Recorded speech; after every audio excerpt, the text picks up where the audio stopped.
ঢাকার দোহারে স্বেচ্ছাসেবী সংগঠন শে টুগেদারের আয়োজনে মাদক বিরোধী আলোচনা সভা অনুষ্ঠিত হয়েছে। সোমবার সন্ধ্যায় উপজেলার মাহমুদপুর ইউনিয়নের মৈনট ঘাটে এই মাদক বিরোধী আলোচনা সভা অনুষ্ঠিত হয়। এ সময় উন্মুক্ত পরিবেশে উপস্থিত স্থানীয়রা মাদকের বিভিন্ন ভয়াবহতা, সমস্যা ও সমাধানের বিষয়ে আমন্ত্রিত অতিথিদের সাথে আলোচনা করেন। পরে আমন্ত্রিত অতিথিরা সমাজের মাদক নিরাময়ে বিভিন্ন দিক নির্দেশনামূলক আলোচনা করেন। সভায় মাহমুদপুর ইউনিয়নের প্রায় ৫ শতাধিক লোক উপস্থিত হয়ে মাদকের বিরুদ্ধে যুদ্ধ ঘোষণা করে। আলোচনা সভার প্রধান বক্তা চর মাহমুদপুর পুলিশ ফাঁড়ির ইনচার্জ গ্রামবাসীকে আশ্বস্ত করে বলেন, পুলিশ মাদকের বিরুদ্ধে কঠোর থেকে কঠোরভাবে কাজ করছে।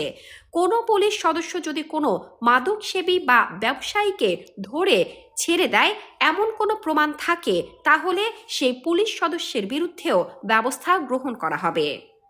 শে টুগেদারের সভাপতি শাহিন হোসেনের আমন্ত্রণে ও মাহমুদপুর ইউনিয়ন বিএনপির সাধারণ সম্পাদক ইঞ্জিনিয়ার রেজাউল খানের সঞ্চালনায় উপস্থিত ছিলেন চর মাহমুদপুর পুলিশ ফাঁড়ির ইনচার্জ জোবাইদুল হক, ইউনিয়ন বিএনপির সভাপতি তোফাজ্জল হোসেন, সাবেক যুবদল নেতা ফজলুল হক বেলায়েতি, কৃষক দলনেতা লতিফ খান, স্বেচ্ছাসেবক দলনেতা খলিলুর রহমান, শে টুগেদারের সদস্য আরিফ মৃধা, লিয়াকত হোসেন সহ আরো অনেকে।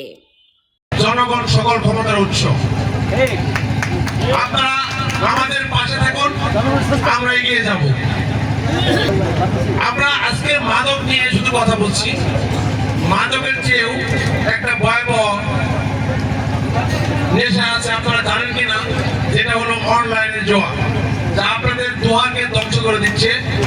আমি অনেক সময় রাত্রে যখন ডিউটিতে যাই, দেখি চার দোকানের পাশে বেঞ্চে বসে জুয়া খেলছে।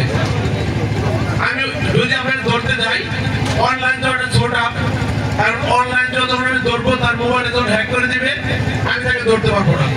আপনারাই বলবেন কেন ধরলেন, আমার কোনো উত্তর নেই। আমি সেখানে নীরব ভূমিকা পালন করতে হবে। তখন আপনারাই বলবেন যে পুলিশ টাকা কারণ ধরছিল, টাকা দেয় নাই, তাকে চলে গেল। সত্যি কিনা? আরেক ভাই জামানায় বলেছিলেন ওয়ার্ড কমিটি করতে চান এবং মাদক কে বিক্রি করে প্রশাসন জানে। আমি বলবো মাদক কে বিক্রি করে প্রশাসন জানে, তবে সব জানে না।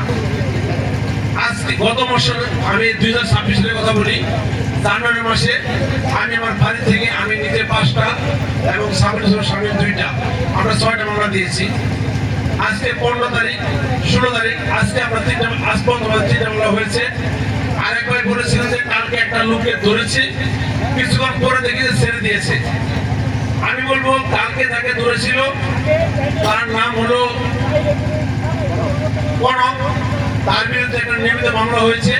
তার কাছে আমাদের আরেক সভাপতি সাহেব বলেছিলেন যে মাল পাই বেশি, দেয় কম।